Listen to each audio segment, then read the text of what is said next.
with a dream. The year is 22 BC. Herod the Great, king of Judea, who was crowned in Rome, is keen to strengthen the commercial ties between the Roman Empire and his kingdom. In his vision, Herod imagined a deep-water harbor to shelter ships from across the empire. A harbor with a man-made breakwater, a high tower and strong fortified walls to provide a safe haven for merchant vessels. This was a revolutionary project, ambitious in scale and unique in the region. His dream Herod named Caesarea.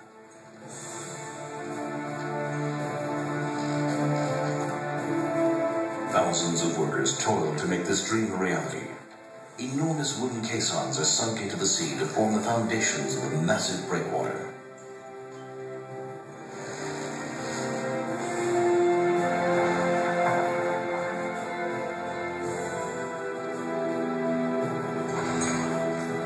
Out of the shifting sands, born both of skill and pioneering engineering techniques, a harbor is taking shape.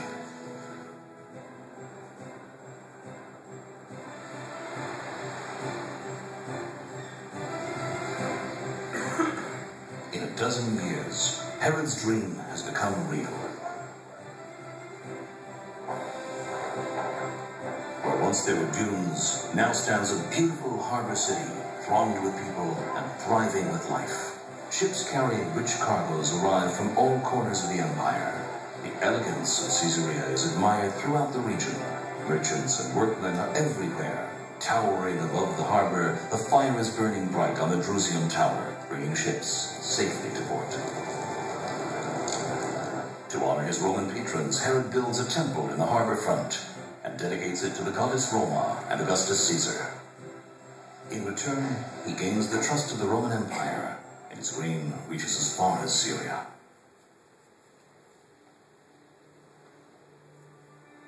After Herod's death, his heirs fail to step into his shoes, and his charismatic presence and tough regime are no more.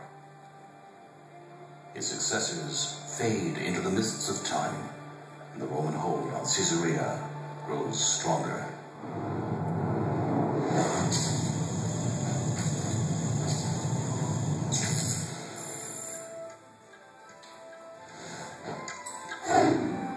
Caesarea becomes the capital of the Roman province of Palestine and headquarters of the Roman governor. The deep-water harbor is a source of income and employment to the flourishing city.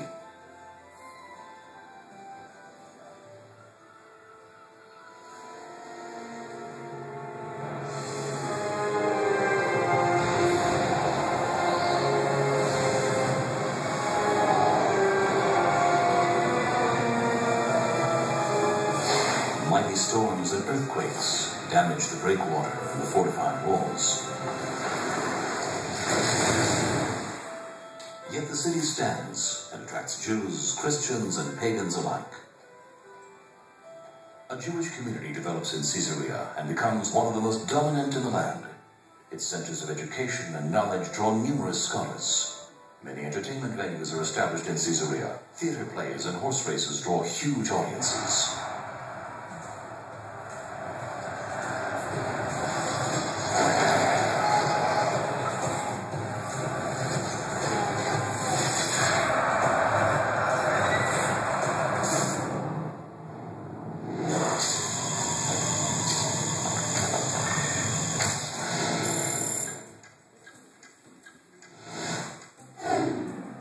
By the end of the 4th century, the Roman Empire collapses, and its place in the east is taken by the rising Byzantine Empire. This is a new era for Caesarea. Better fortified walls are built to surround it. The gladiators' games are banned, but chariot races continue to entertain the citizens and their guests. Prosperity is everywhere. The markets are abundant with fine olive oil and wines, and trade is flourishing.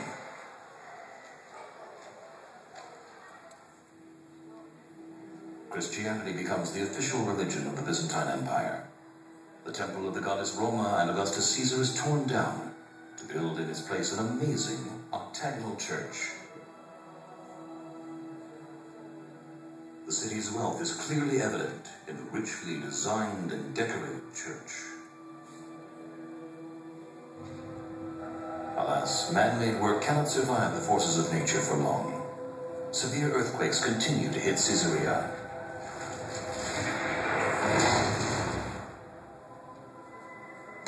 Gradually, the breakwater's foundations deteriorate, and the harbor is flooded.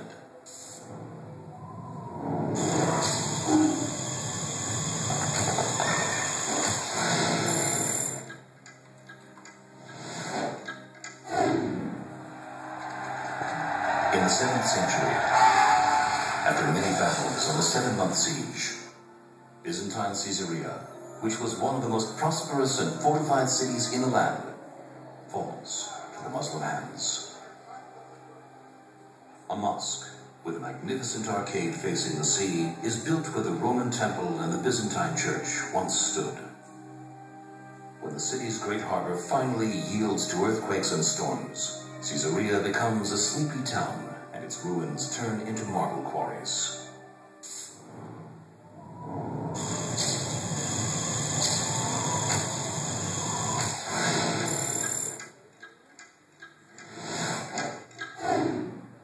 In the 12th century, once again the tides of war are upon Caesarea.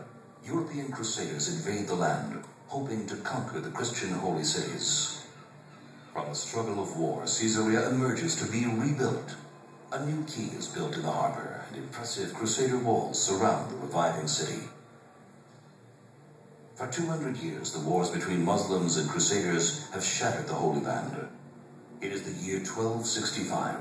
An immense and powerful Muslim army is approaching Caesarea's walls, led by the Mamluk Sultan, Baybars.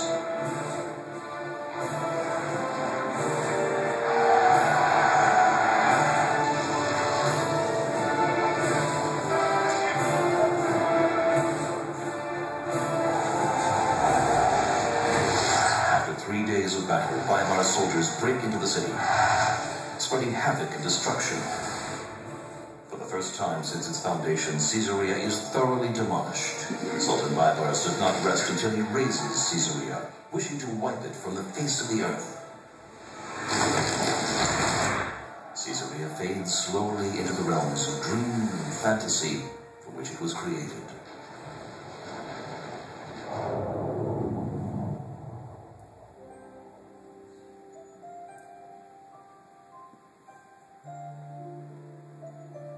But the legend of Caesarea does not end here. As it was created by the vision of Herod the Great, modern Caesarea has been revived by the vision of a single man, Baron Edmund Benjamin de Rothschild. The Baron purchased Caesarea's lands, aspiring to turn them into a unique place of creativity, tourism, community, recreation, and leisure.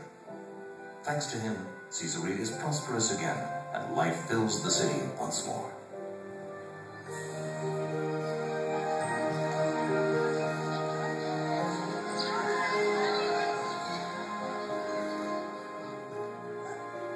Today, Caesarea combines an industrial research and development park, a leading community, together with some of Israel's most beautiful tourist sites. The buildings that we see here are dated from over 100 years ago and were built for Bosnian refugees, but their foundations were laid precisely where once stood the Roman Temple, the Drusian Tower, and the ancient walls of Caesarea. Most of Caesarea's harbor is immersed under the sea, but the theater and the hippodrome stand as they were in ancient times. And the city's glorious past is evident and complements today's development.